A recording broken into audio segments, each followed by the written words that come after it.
Welcome to our மகா பெரிவா களஞ்சியம் channel. இன்றைக்கி நாம் ஆன்மீக தகவல்களில் பிரம்மசூத்திரத்துக்கு விளக்கம் அளித்ததில் தலை சிறந்த மகான் ஸ்ரீ ஆதிசங்கரர் என்பதை தெரிந்து கொள்ளலாம். வேதாந்தம், அதாவது வேதம் கூட்டல் அந்தம். அந்தம் என்ற சொல்லுக்கு இறுதி என்று பொருள். வேத வரிசையில் இறுதியாக ஆக்கப்பட்டது வேதாந்தமாகும். இது 3 பிரிவுகளை கொண்டது: அத்வைதம், விசிட்டாத்வைதம், துவைதம். பிரம்மசூத்திரத்துக்கு விளக்கமளித்ததில் தலை சிறந்தவர் மகான் ஸ்ரீ ஆதிசங்கரர். இவர் 8ஆம் நூற்றாண்டில் வாழ்ந்தவர். அத்வைதம் என்னும் சொல்லை ஆ துவைதம் என பொருள் பிரித்து உணரலாம். ஆ என்றால் இல்லை, துவைதம் என்றால் 2 என்று பொருள்படும். 2 அல்ல 1 என்பதே அத்வைத கொள்கையாகும். பிரம்மம் என்ற ஒரு பொருள் நிலையானது, உண்மை. ஆதிசங்கரர் எல்லாம் பிரம்மம் என்று எழுதிய சங்கர பாஷ்யம் மிக முக்கியமான நூலாகும். அகம் பிரம்மாஸ்மி என்பதை உணர்த்தினார். துவைதம் என்றால் 2 என்று பொருள். மகான் மத்துவர் தென்னிந்தியாவில் உடுப்பிக்கு அருகே கிபி 1138 தோன்றியவர்.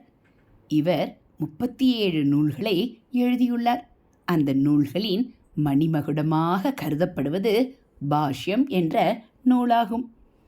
ஆன்மா வேறு, இறைவன் வேறு, இவை இரண்டும் ஒருபோதும் ஒன்றிணைய முடியாது என்பது மத்துவரின் கொள்கையாகும். விசிட்டாத்வைதம் என்பது உயிர், அதாவது சித்து, உலகம், அதாவது அசித்து, இறைவன், அதாவது ஈசன் என்ற 3 சக்தி உள்ளது என்கிறது இந்த இயக்கம். சித்து என்பது உயிர் என்று பொருள். அசித்து என்பது உயிரில்லாத பொருள். இவ்விரண்டையும் உடலாக கொண்டு உயிராக விளங்கும் பரம்பொருள் இரண்டில்லை, ஒன்றே ஆகும் என்பது இதன் அடிப்படை. சங்கருக்கு பிறகு 11ஆம் நூற்றாண்டில் தமிழகத்தில் உள்ள ஸ்ரீபெரும்புதூரில் தோன்றி வாழ்ந்த மகான் ராமானுஜர் ஆவார். இவர் எழுதியதில் ஸ்ரீபாஷ்யம் மிக முக்கியமான நூலாகும். பசு, அதாவது உடல்; பதி, அதாவது இறைவன்; பாசம், அதாவது உலகம்.